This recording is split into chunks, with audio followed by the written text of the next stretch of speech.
This video is sponsored by us. More info at the end of the video or in the description. Please use the chapters in the timeline to navigate the video.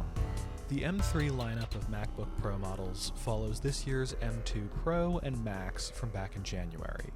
The Apple M series of processors are designed by Apple in California and produced by Taiwan Semiconductor Manufacturing Company, usually referenced as TSMC.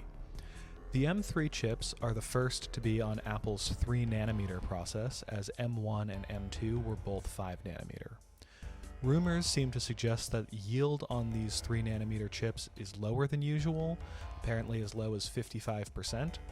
This is unconfirmed, but the process is new, and TSMC is the only company able to produce 3nm chips at this time. Lower nanometer is better in CPUs because the distance between transistors or other components is lower, meaning the CPU can be more performant and use less power to achieve this performance. Apple's M series processors are famous for their excellent power efficiency and generally are known to be extremely suited for thin and light applications or power supply constrained applications. For those unaware, M3 Pro is the middle SKU of the M3 series processors, with more cores on the CPU and GPU than base M3, along with support for higher bandwidth Thunderbolt 4 ports. The Pro series processors are aimed at users who are interested in photo and video editing at 4K resolution. The range-topping M3 Max is the highest core count CPU, offering 14 to 16 CPU cores and 30 or 40 GPU cores, and is best suited for those looking to edit at 4K or higher resolutions, and has extra encoding capabilities for better workflow optimization. The M3 Pro is sufficient for most games that run native on Apple Silicon, but the M3 Max will offer a better experience, especially for titles that must run through a translation layer. This video focuses on the M3 Pro 12-core CPU variant with 36 gigs of memory and a terabyte of storage, which we purchased alongside a 16-inch 16-core M3 Max model. In full transparency, we use Apple Silicon devices to make our videos, along with much of our other professional work. They have worked well for us, although we also use Windows machines just as much. Let's start with the basics for those who are unfamiliar with the past iterations of this device. The MacBook Pro unboxing experience is excellent as usual, and Apple's attention to detail makes the unboxing experience of a $3,100 device slightly more stomachable. The notebook ships with a MagSafe power cable and a charging brick to plug that cable into. MagSafe on these notebooks remains one of Apple's best decisions, and we're glad they've stuck with it again. MagSafe saved us both many times in high school, and it's a great thing to have for people who use their notebooks in crowded places where you can't control who might walk by or how much attention they're paying to their surroundings. The first thing you'll notice about this notebook is that space gray was replaced by black, and it's definitely a neat touch. That said, the black is a marketing tool, and Apple is attempting to leverage that to boost sales for this device, as people have been asking for black MacBook Pro models for a long time. They know people have wanted it forever, but neglected to do it until they needed a sales boost, and that time is now. Mac revenue is down, so now time to boost it up. When you open the laptop, the notebook greets you with Apple's 120Hz mini LED panel with a 1.55:1 aspect ratio with a resolution of 3456 by 2234.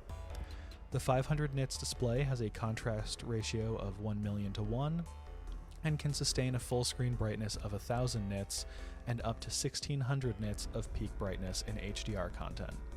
Needless to say, this is a gorgeous display, and using the MacBook Pro is a joy. Motion is fluid, and 120Hz feels so much better than 60Hz displayed on MacBooks pre-2021. 120Hz output also lowers the absolute and perceived input latency of inputs, which is mostly noticeable with fast cursor movements. It is still high, which is typical for Apple devices, but it's not bad enough to be noticeable for everyday use or even most games, and is understandable for such a high-resolution panel that likely has a fair amount of processing. If you're using high DPI, you might notice it, but personally, we don't mind, especially compared to past Apple devices at 60Hz. The display has a notch which houses the 1080p camera, a true tone sensor, an ambient light sensor, and a status LED. We dislike the notch and would have preferred if we got a bit more for there being an ugly notch, perhaps Face ID support. Windows Hello has been around for a long time, and it would be nice to have a simple way to unlock the device for those who don't want to have a thumbprint stored or for some reason cannot use their fingers properly. Speakers are the best on any laptop on the market that we have tested. The 6 speakers are force cancelling, meaning that the woofers fire in opposite directions in perfect unison and can avoid unwanted vibrations, and it does a great job.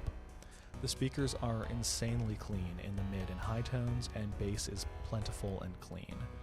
Audio is crisp when it needs to be and punchy when it needs to be, and in general, movies, games, and music are all a pleasure to engage with. Likewise, the microphone audio quality is very good for Zoom or FaceTime calls, which look great on the full HD webcam. As is typical, this has the same keyboard found on MacBook Pros since 2021, and it's excellent. Feedback is precise, and key rebound is perfectly tuned to feel snappy but not clacky. The key positioning feels perfect to our hands, and honestly, this remains our favorite keyboard at any price point. Backlighting is bright and adjustable, although we wish the keys of old existed to change it quickly. The top right power key is a fingerprint sensor to unlock the device. The trackpad is also the best of any laptop on the market, and it remains not close. The Force Touch feature is great and makes working with apps that provide feedback through it that much easier and pleasant to work with. Force Touch simulates the feeling of clicking a switch down without it actually moving to great effect. The inputs on this device are excellent all around and provide a first-class experience. The notebook's left side has a MagSafe 3 port, 2 Thunderbolt 4 ports, and a high-impedance 3.5mm headphone jack. The right side has an SDXC slot, a third Thunderbolt 4 port, and an HDMI 2.1 port. The notebook weighs about 2.14 kilograms or 4.7 pounds with the M3 Pro and 2.16 kilograms or 4.76 pounds with M3 Max. The M3 Pro 18-core absolutely demolishes 4K 60p workflows and never slowed down on the timeline noticeably, even when we only allow Premiere Pro 18 gigs of the 36 gigs of memory. The encoding engine is doing its job and really lets these notebooks punch above their weight class. As a note, this performance isn't infinite, and those doing 5 to 8K video editing should look to a Max chip, which has 2 encoding and decoding engines and makes much easier work of the same high-resolution footage. The M1 Max is perfectly capable of working with higher resolution footage, and we suggest skipping the Pro chips if that's your use case. Photo editing is likewise buttery smooth. Raw files with lots of adjustment layers posed no issue for the M3 Pro. When we get our personal M3 Max system in, hopefully in around 3 days, we'll make a follow-up to discuss that briefly. Gaming is a mixed bag. Games that run natively on Apple Silicon run very well, as always. World of Warcraft Dragonflight runs great and has extremely fast load times with perfect frame pacing. The whole time the system kept itself very cool, never getting noticeably hot. Resident Evil Village runs smoothly with excellent frame pacing. Those looking to max out their gaming performance feel free to upgrade to the 30 or 40 core GPU options, although generally we don't suggest you spend a fortune on a Mac exclusively for gaming. If you must game on a MacBook, the M3 Pro does a good job, but there are cheaper options that will lead to better results. You can find reviews of various 16-inch gaming notebooks on our channel. The capability of this computer to game has a lot less to do with the capability of the hardware to push pixels, but with Apple's ability to support developers to make games run on their hardware. The onus is on them to make this happen, otherwise gaming on Macs will continue to be irrelevant. Performance compared to M2 is marginally better spec for spec, but that's it, marginal. Those who have M1 or M2 Pro systems that work for them can skip this. If your workflow is bottlenecked with your M2 Pro system, this M3 Pro will not solve your problems, but the M3 Max might be something to consider. So ultimately, is the MacBook Pro with M3 Pro worth it for you? Maybe so. Is the MacBook Pro M3 refresh a minor refresh in most ways? Sure, and that's okay. You do not need to upgrade every year, nor should you ever feel pressured to do so. Getting new hardware can be fun, and enthusiasts should be able to enjoy their purchases, but please, if you're in the market for a tool to create something, make a skill, or generally do something you can't do, buy the tool you can afford and learn to use it to your fullest potential. Next year or the following, there will be an M4, and a year or two after that, there will be an M5. They will be faster, more power efficient, and maybe have some killer features. The M4 Pro could have 250 GB per second memory bandwidth, or it could have 150 GB per second. But we guarantee you that the only thing worse than missing an upgrade is wishing you started your journey of creative expression sooner. There is always something better out there or around the corner. A better paintbrush, better pen, better camera, better monitor, better whatever. And if you know what you're doing, those things can often have a benefit. But that benefit is hugely outweighed by the benefit of just starting, trying stuff out and learning. Refining tools can come later when you have a better idea of what you want and what works best for you. This notebook will not help you be a better artist or professional. The M3 Pro and Max MacBook Pros are excellent tools for creative expression in a variety of mediums, professional, enthusiast, or a mix of both.